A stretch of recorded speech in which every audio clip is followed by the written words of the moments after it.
రైతులకు రుణమాఫీ పథకాన్ని ఇవాళ శ్రీకారం చుట్టనుంది తెలంగాణ ప్రభుత్వం. సాయంత్రం 4 గంటలకు రైతుల ఖాతాల్లో డబ్బులు జమ చేయనుంది ప్రభుత్వం.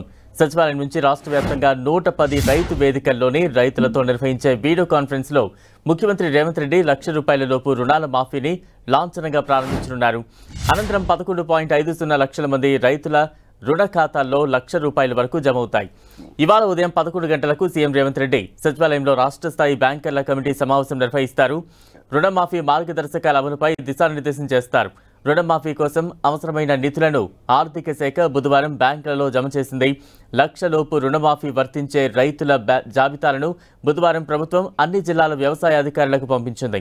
స్థానిక ఎమ్మెల్యేలు, ఇతర ప్రజాప్రతినిధులతో పాటు అభ్యుదయ రైతులను, లబ్ధిదారులను రైతు వేదికల వద్దకు ఆహ్వానించారు. గురువారం మాఫీ నిధులు రుణ ఖాతాల్లో జమ అయ్యాయనే సమాచారం ఫోన్లో వచ్చిన వెంటనే ఆయా రైతులను మంత్రులు, ఎమ్మెల్యేలు అభినందించనున్నారు.